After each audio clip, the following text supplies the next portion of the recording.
What up, people? Something come across the wire, and I wanted to touch on that and from one of a few other things. All right, so check it out. Jussie Smollett, 16 felony indictments. Wow. His little escapade is ratcheting up. It was 7 to begin with, I believe, and now it's 16 by the grand jury. Wow. So, innocent until proven guilty.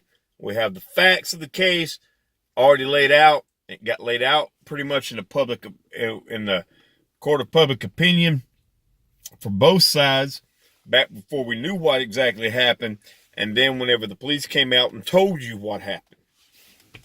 So, wow. He is looking at some time. However, I just have some thoughts on the matter as far as this.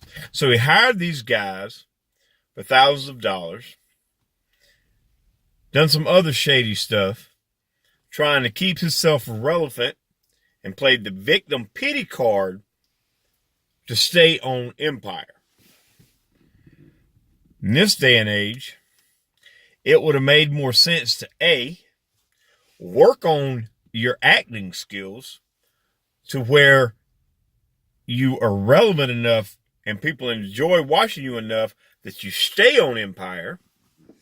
2, you go on, he could have started a campaign, not a campaign, a social media presence, more Twitter, more YouTube, more Instagram, Snapchat, become a more physical presence out in the internet verse, and made himself a big enough name social media wise that he could have not had to worry about being relevant enough on Empire, because the pressure of having a lot of followers that are following you keeps you more relevant as far as bringing in viewers if they want to see you every day.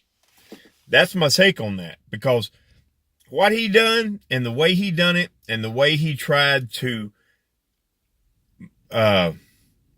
use the Donald Trump supporters of vilifying them on top of everything else and playing the victim card backfired and blew up on his face. And there's at least 2 I just named ways that he could have done better, a hell of a lot better, of staying relevant.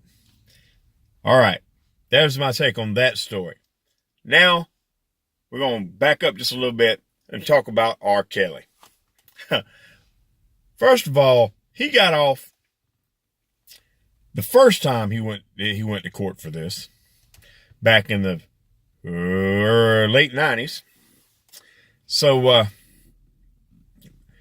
that was crazy that he actually got off on that. And it got worse because the people around him kept feeding it.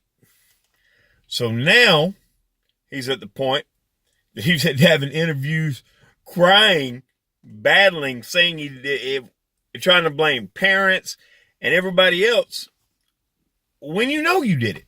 However, innocent until proven guilty. I personally think he's guilty. A lot of other folks think he's guilty. Brother going to jail. He may not.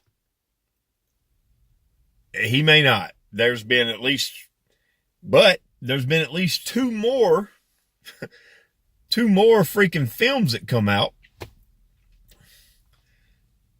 videos that come out showing him in acts with underage girls. You can't have it. You have a problem. You have a problem. And when you have that problem, you can't play the victim card.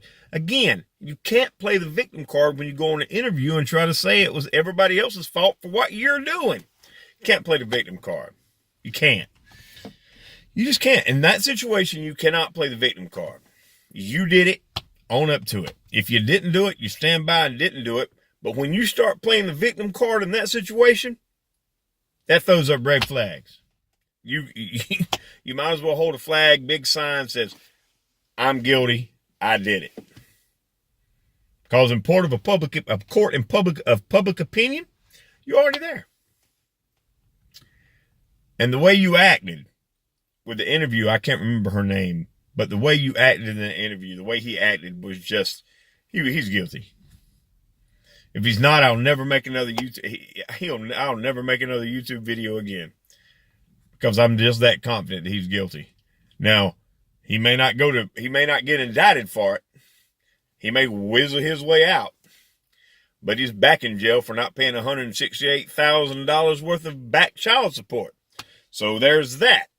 So they got him on that. He got out. Then they went back and picked him up again. So that's one of them things where if you start doing something, crap just keeps multiplying until it just blows up in your face. All right. One last topic real quick. You're going to love this one, folks. One last topic. All right. I want to make sure I get this right. So, Donald Trump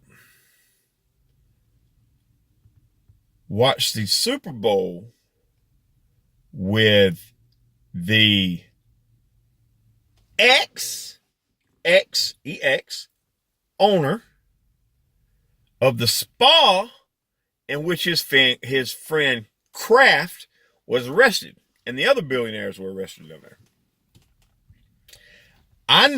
I think he even said this in a video, that eventually they would find a way to include Trump's name in this. It is absolutely crazy. The guy didn't even own the spa anymore. There's a good possibility he had no clue what was going on there. None. So, let's just find a way to just put that over there, because that's exactly what you're doing. Billionaires run together. Yes, I agree with that. People in your like status is the people you're going to hang out with. I don't know all the story behind Kraft. I know he was arrested in there along with some others. He said he didn't do anything wrong. I want to see the evidence first. I commented on the other two because we've heard the evidence on them. We've seen the evidence. Haven't seen the evidence on Kraft other than he was arrested. When I find it, I'll come back and revamp it. I don't know if he's guilty or not. But I know just because Donald Trump had watch a Super Bowl with somebody that used to own the spa doesn't make him guilty by association. If the guy used to own the spa, the guy don't know what they're doing with the spa now after he sold it. That's not his problem. So that's my take on that. People are rapping everything that they can wrap Donald Trump up in to try to get him. That's what they do. I'm not saying Donald Trump's perfect. I did a video on that. I think he's shady as crap. But I don't think he would do something like that. Have dealings in something like that. That's my take. Didn't want to take y'all so long. I just got to talking. Enjoyed it. And y'all have a good day.